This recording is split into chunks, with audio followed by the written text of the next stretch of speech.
If you don't know what to do when you play collar and a spider, I'm here with Mark Johnson. He's gonna show us 3 submission front spider holding the collar and for the biceps.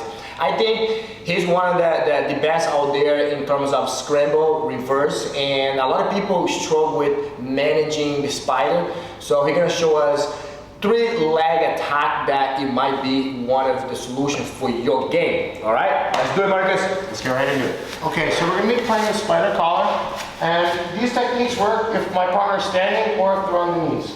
But sometimes what happens here is you're having a hard time getting attacks on the far side of your body, maybe they're backing up, yeah. So we're gonna bring our foot to the outside here. And it's very important when we bring our foot to the outside, we step on the mat and engage our entire leg here. So watch how I'm gonna bring my foot over my partner's head, like I'm bringing their elbow like this, over his head, right? Like I'm drawing a rainbow. So I'm gonna step out at a perpendicular angle and drive him over the top, bringing his leg to me. As I bring that leg to me, I'm gonna reach my arm through and pass my head under, right? And from here, we have a nice ability to attack the knee bar. So, as I step, 1, 2, I can lift my hip up and trap with my armpit, right? I'm now gonna let go of the sleeve and pulse on my partner's hamstring. From here, I can start to bring my foot close to his hip and stretch my elbow back to their heel, lifting up, and I'm attacking a very tight knee bar. Guys, very tight, and keep in mind, look how he changes from this angle. I was like kind of power line. Look how he go 45 angle. It's very impressive here. So we have this position. He can start from here, and now look how his head go cross line, and he pushing me that way.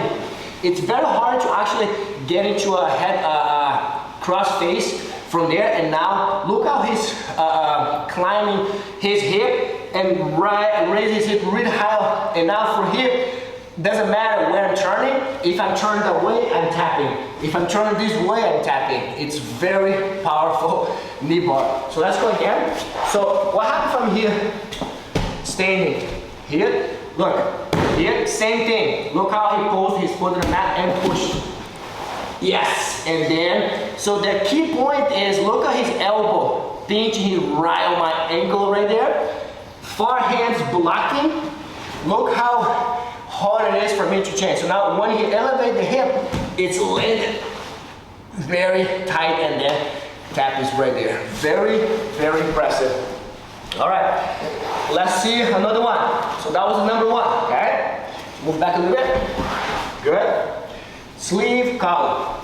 So now we're gonna do the same entry when we get to the snare, and sometimes as we're attacking this technique, my partner's able to open my inside knee towards him and pull to him, and now we're just in the 50, right?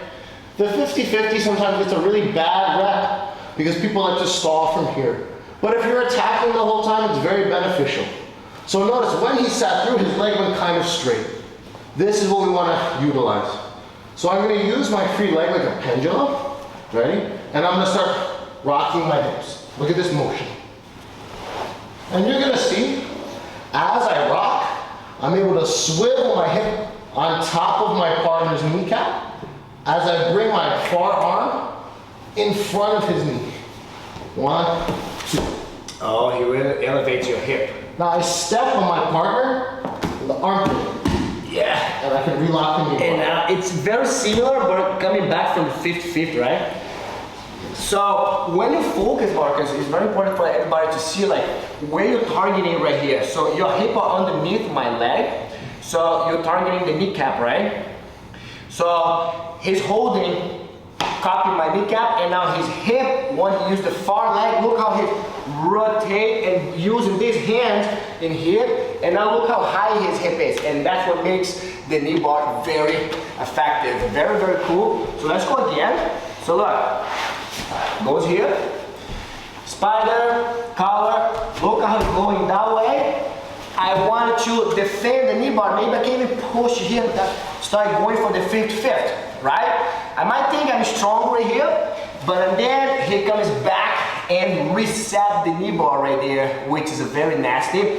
I'm a big fan of this, but this small detail matters so much, and I'm very glad that you guys are learning this from the best, okay? So, and then when he has this, he using look how he's using these hands, because I wanted to square up that way to follow, but then look how he holding, yes, and then he goes there and lock it in. Very, very cool. Following up from the same technique, so what else we got from here? So we're gonna do the same entry. We're still gonna end up in the 50. But sometimes here, I should attacking the first knee bar, he defends, turns to the 50, and I can't get the momentum to pendulum. Or as I'm penduluming, I feel my partner's leg comes off the floor. Right? So now we're gonna go foot lock. As we pendulum, we're gonna tuck our outside elbow on the mat, so we can bring our foot inside and step right on our partner's hip. And you see when I step on their hip, I can knock them down slightly and begin to lock the foot lock grip. Now, a small modification we're gonna make is taking that same free hand, reaching under and grabbing our own elbow as we step on their hip and start lifting arm. That's crazy. I can even put my foot on the mat because whenever I try to sink my foot down, he extends me away and it's so tight. So pay attention on this grip, guys. Move back a little bit. So pay attention how he gets. So one thing that I really like is like, I'm a big fan of, I always like to mention, building from a bad position into a good position, right? So he went from a spider, he spin around, try go for the knee bar, I counter defensive, and then he counter the attack, right? Into the knee, into the foot. So I always like to mention your movement should always be the last one. In this case, he's the last one because he went for the foot, he went for the spider, attack my knee, I defend in a fifth, thinking that I was be able to defend, and then he goes right into my foot, so I can catch a break. That was very awesome. So let's take a detail right here one more time. So one thing that I really like, how he spin out this way, it's hard for me here. Now look, I try to defend the knee bar, get into a fifth fit, and look how the detail, move this way, Mark, for a second. The detail here is this outside leg hook. Now I can even pull. Look how he come up on his off of his shoulder, and now he wrap this one, and then he goes that way. So now I move back this way.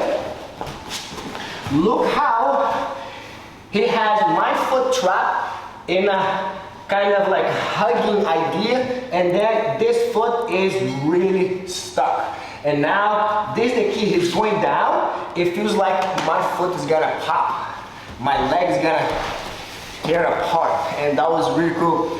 And once again, I'm very happy that I came all the way here to share. So we don't have much foot lock attack or knee bars, and I'm glad that we filmed specifically this one for you. So if you're a Spider Guard fan and you don't know what to do, especially the collar bell that leg locks are allowed, this one could be the solution for your game to hurt people out there in a good way, right? So thank you so much, and if you like the video, please share the video, thumbs up, and don't forget to subscribe because this channel is made for you. So thank you, Marcus.